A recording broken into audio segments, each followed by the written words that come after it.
Well, good morning or good afternoon, depending on where you're calling from. My name is Paul Teigen, and I am based in Salem, Oregon. I'm one of the communication strategists that helped facilitate the creation of this handbook, Building a Common Voice for Healthy Stream and River Systems in the West. And I'm joined today by my colleague and team member, Nick Druschella.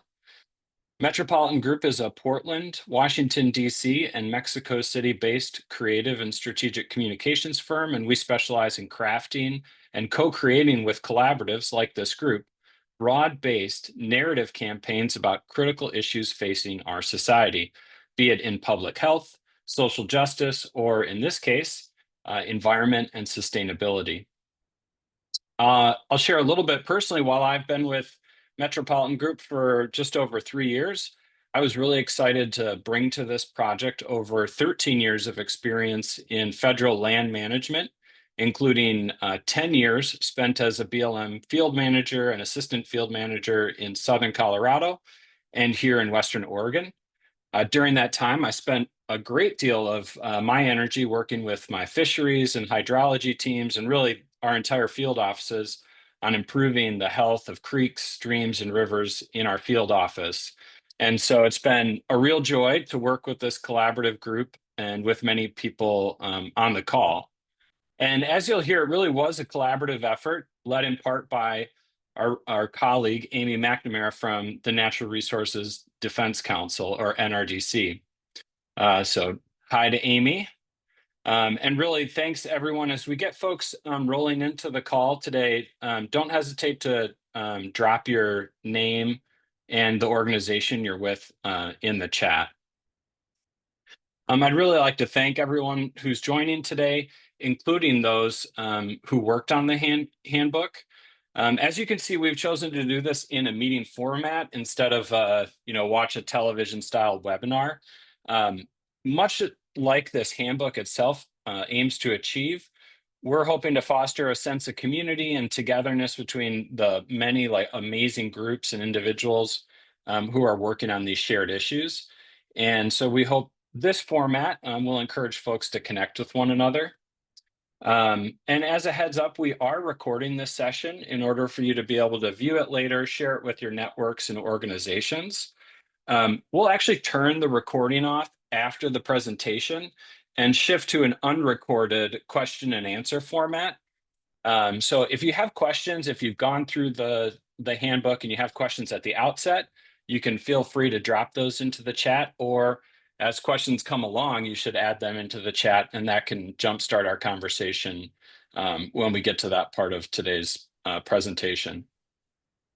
We have a great turnout today. It's amazing to see so many people here and signed up and engaging with the work. If you could just check your mute and make sure you're muted to avoid background noise. We can also do our best to mute someone if they forget to do so. Let me just give you a quick agenda overview and the purpose of the webinar.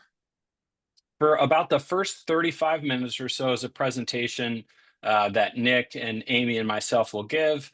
As I said, you can turn your camera off, and then we're going to go into a facilitated community conversation or Q&A session that won't be recorded. Really, what we're trying to walk away with today is, why did we create this handbook? What gap does it seek to fill? We want to talk about how we created this handbook and the messaging in it, and the importance of communicating with both people who do this work on the ground and decision makers who support it. And then we also want to give you some tips and tricks about how the handbook can be used to support your communications, and of course, get to your questions and answers. Really, at a high level, the goals of this project was to build a common narrative about healthy stream and river systems in order to increase the pace, the scale, and the impact of conservation and restoration of stream and river systems in the West. And we want to create a messaging that is responsive to both where we're at today and that can be sustained beyond just the short term. The audience of the message are policymakers, funders of the work, agency decision makers, especially in federal and state governments connected to the rural West. But the handbook itself, who can use it, is really for advocates, organization staff, people doing the work on the ground, even agency staff that want a nice, simplistic, simplified way to talk about the work. And we're hoping that by the end of the webinar, you feel more comfortable using this message format, understand its purpose, and are able to put it to use. And with that, I'm going to pass it over to my colleague, Amy. Amy? Thanks, Paul. My name is Amy McNamara. I'm a freshwater ecosystem strategist at Natural Resources Defense Council. I'm based in Bozeman, Montana. And for anybody who might not know much about NRDC, we are a US-based nonprofit that uses science, policy, law, and people power to safeguard nature, protect public health, and help communities mitigate and adapt to climate change. I also just want to thank you for joining us today and for your interest in the messaging handbook, and also want to extend gratitude to the more than 40 individuals who served on the messaging team or advisory group, or who participated in informative interviews, message testing, or as a science reviewer at the end of the project. Nick will tell you a little bit more about how we engaged folks along the way, but everybody was really critical who participated and who shared their wisdom with us, and we're really grateful for that. Paul asked me to share a little bit about why we developed this handbook and why we were interested in making this investment. And I think first and foremost, we're really lucky in the West to have so many dedicated agencies and tribes and NGOs and individual landowners who are working together to restore stream and river systems and calling for increased investment in them. Many have shared that they struggle to convey in really simple terms how the streams and rivers in their states and communities that many decision makers might think are healthy at first glance are in fact unnaturally constrained and simplified and stabilized. And others shared they wanted to be able to talk about restoration in terms of the outcomes and the benefits that they wanted to achieve, but they found that they were getting sort of more mired in talking about the specific restoration techniques they were using, or using acronyms, and sort of losing their audience along the way. And I will admit that I had one agency leader who shared with me and a group of partners at the end of a meeting that they really valued and appreciated the need to invest in this work and found it aligned with their agency, but they really struggled with the technical language that we were using, and suggested that we could improve that. So we really set out to have a plain language way for people to discuss the needs for streams to access their floodplains, so they had space to allow water to slow and sink and spread.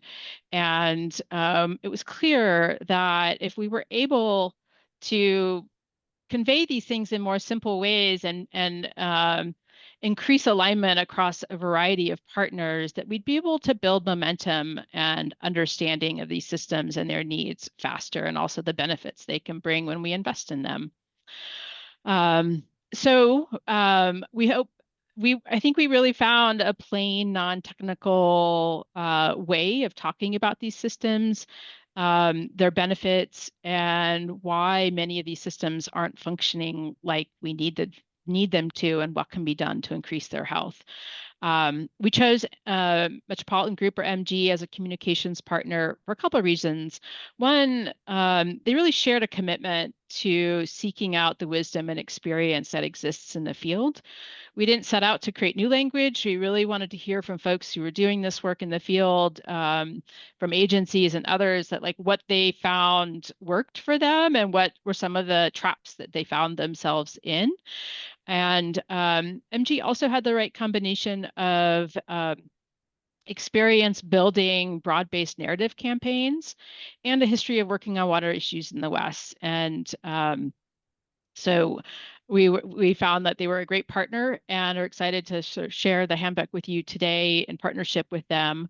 And before I hand it over to Nick, I just want to give a special thanks to Walton Family Foundation and Broadreach Foundation, who believed in this project and the value it would bring to partners across the West. So thanks so much, and over to Nick. Thanks, Amy. I'm going to pull up a slide here as we kind of talk through the process of how we work through the building the build out of this handbook, just to help folks follow along a little bit on that. So this process actually began back in fall of 2024, and we had convened an advisory group at the start of this, and throughout this whole process, this work was guided by a small advisory group of practitioners and experts working to conserve and restore stream and river systems in the West. They provided feedback, direction, support, and advice on the project from the start to the very end, and met roughly every couple of weeks, especially during the busy periods. And this was really valuable, I think, for folks who are in shaping the end product, and just really appreciative of their efforts along the way. However, we also recognize that in addition to this small group, we wanted to convene a larger group of folks who are in this space. So we got together a group of about 17 advocates, restoration practitioners, and others who are working on or across public, private, and tribal lands in a variety of Western geographies. And we wanted to have this broader group to provide input at key checkpoints along the way, shape the messaging, and provide a sounding board to make sure that what we were creating was usable. We had 4 meetings, the messaging team, to provide input along the way between October of 24 and April of 2025. And this first meeting was about audience development, defining a common goal and an end audience. As Paul said, really settling on who this was going to be for, and that was policymakers, funders, and agency decision makers, especially in federal and state governments connected to the rural West. And in November of 2024, we set out to define really the value proposition for healthy stream and river systems, discussing various message frameworks and exploring terminology, how folks were describing their work, what words and phrases were they using, especially in their communication with non-practitioners. We then set out to engage additional folks through listening sessions after this message team meeting number 2.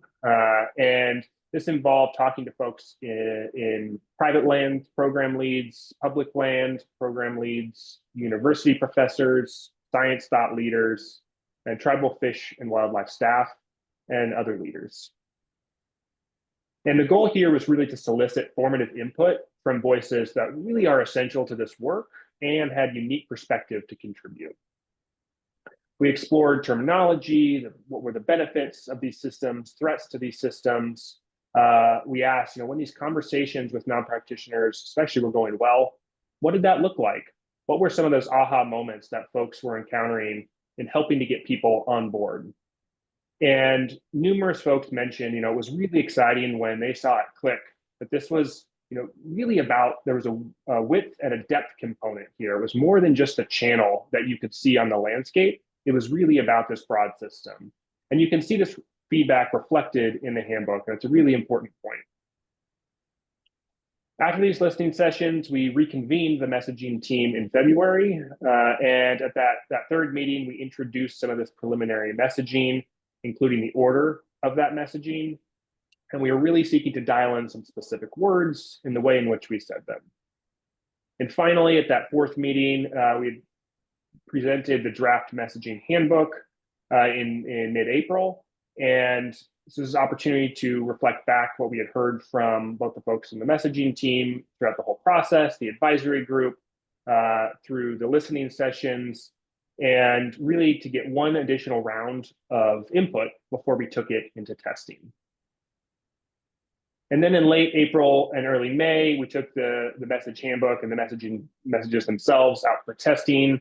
And really, we wanted to get this broad perspective from, again, a range of decision makers, folks who were that intended audience. And these were, we talked to folks with in the federal land management leadership positions, with House and Senate staff, with Western governors staff, state natural resource leaders. And as I mentioned, we really wanted to test this message and ask what was working about it and what wasn't working. And really wanted to explore what we know that these folks are really busy and they get a lot of messages thrown at them. And we wanted to ask and explore, you know, what did it take for a message like this to break through some of that noise? And in these sessions, we heard from folks that they really appreciated the simplicity and the clarity of the messaging and as it was being presented. And, you know, these folks are in back-to-back 15-minute meetings. They get a lot every day. And there was that need to balance this sense of urgency with reality. And that was really important and something that we really integrated in how these messages were talked about into the things to keep in mind page of the handbook that we'll see shortly when Paul does the walkthrough of the handbook. And finally, after all of that and after the testing, we finalized the handbook. We conducted a science review to ensure that everything in the handbook was accurate and made final revisions, and then officially completed the handbook in June. And as you've heard, there were just so many people who contributed to this effort and lent their time and perspectives. And this was all something that folks did on top of their regular jobs. And we're just so deeply appreciative of everyone's input and helping to create a product that can be put to use. And again, just a message of gratitude for everyone who's joining on the call today. We're excited to share out, you know, what we created. And with that, I'm going to turn it over to Paul, who's going to be able to walk us through the handbook. Thanks, Nick. Let me share my screen quick. Folks see the cover of the book. I think one of the things I really want to reiterate on behalf of Nick, why we want to walk through the process of the creation. When we had these original conversations with the advisory group, the goal really was to build a collaborative process. There's certainly some, you know, communication consultants who want to take some good ideas, go in a closet, come back out with a tagline and a logo. But we're not selling Doritos. This work is going to take a long time in order to build a narrative. These messages are grounded in science. We want to make sure that they're scientifically valid messages and that they're also grounded in the experience of experts who've been doing this communicating for some time. And so those elements you can't just go create on your own. You really need to do it in a collaborative process. And so what we want you to understand as an audience, as a user of the handbook, when you pick up these messages, know that there's the source material for them is the people who have been carrying this work forward. Our goal was really to collect it and create it, you know, a narrative in a way that was really approachable. And so that brings us to the handbook itself. So again, really the point of the handbook is to empower you or your colleagues to use it in order to create your own message from your own experience. We like to think of these messaging handbooks as the canvas and the oil, right? We're providing you the tools, and you're essentially the artist who decides, you know, what the painting looks like. And so that's really kind of a way to think about a messaging framework in a larger way. But let's just start with this first question. You know, why did we pick the phrase stream and river systems? This is really one of the big questions at the outset, was how will we describe what we're talking about? Is there one word or one phrase that can capture all of it? And in the end, there really isn't. We landed on stream and river systems as trying to be inclusive as possible across the landscape. There's other common terms people use to talk about this work, things like riverscapes, river wetland corridors, streams and their connected floodplains, but there's not necessarily a universal single term that applies across all landscapes, and that's okay. I think sometimes when you're communicating with folks who are new to the conversation, you want to use the most approachable words you can and not get kind of fatiguing them with new language. We heard specifically from someone closer to the ground who's like, well, we just finally got everyone to start using the term watershed. So they were a little bit apprehensive about, creating a new term. But whether in your landscape, where I've worked, certainly we refer to arroyos, we refer to creeks, we refer to streams, we refer to rivers. The big idea really is the whole system, not just the stream corridor, but also the floodplains, the associated wetlands, the vegetation, what's connected to it in the groundwater, and the system even across the entire reach, from thinking about it as well from headwaters on down. And really just we know that most people will use the terms streams and rivers and stream and river systems, and that's good. We do have some language on page 4 to help describe the concept of stream and rivers in a more non-technical way. So know that that's there. But I'm going to move us down into page 3 on how to use the handbook.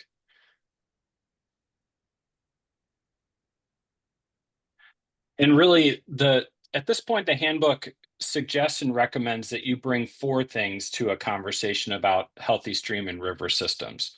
The first is the message itself, what we're going to talk about as the benefits, the problems, the solution, and the call to action.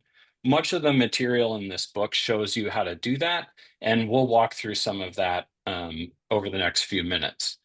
But that message isn't enough, and the handbook isn't meant to be printed out and handed to your audience, right? It's something for you to work from.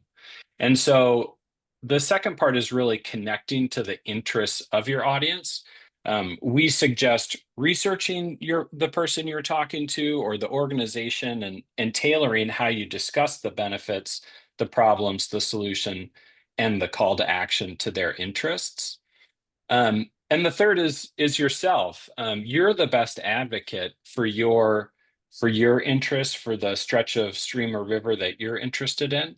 So we really encourage people to bring the photos, the stories, and certainly your ask. What are you hoping the person you're talking to can do to benefit this cause? But put yourself in that story with your own resources. And really, one of the ways I think, especially as we were testing this, and I think when we heard from folks about when communications are most successful about stream and river systems, is making them as local as possible. Decision makers are tied to a place, so are stream and river systems. So, if you're like me and you have individual stories about the Conejos River or the Rio Grande or Mill Creek, Bear Creek, places in Western Oregon. Yeah, I mean, looking at. Oh, we've got someone It's kind of off insane. mute. Yeah.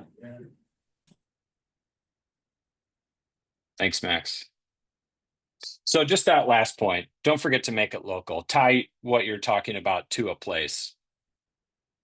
We mentioned a few times already, but remember that this level of message is intentionally broad to build coalitions and support for this work. You'll get a chance to talk about solutions and specific techniques for river restoration and stream restoration, but those aren't necessarily the things you do at the outset.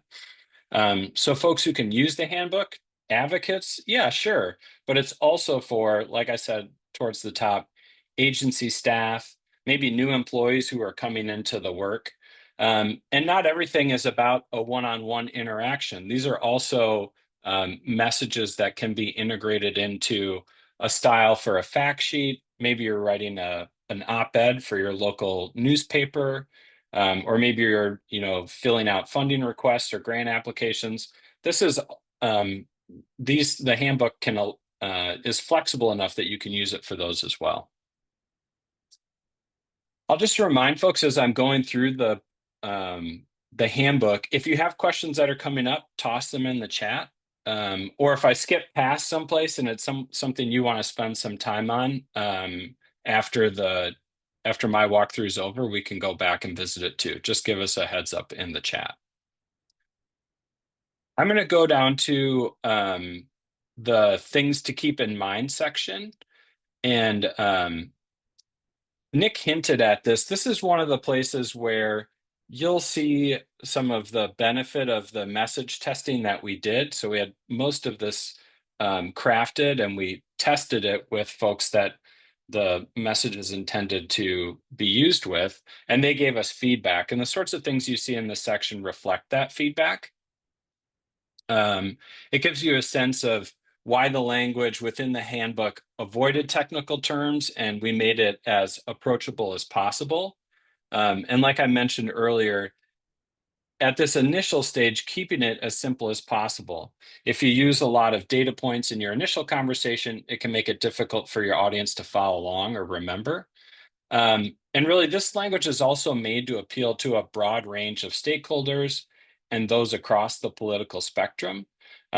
So you should feel comfortable using it, understanding your audience as you go forward.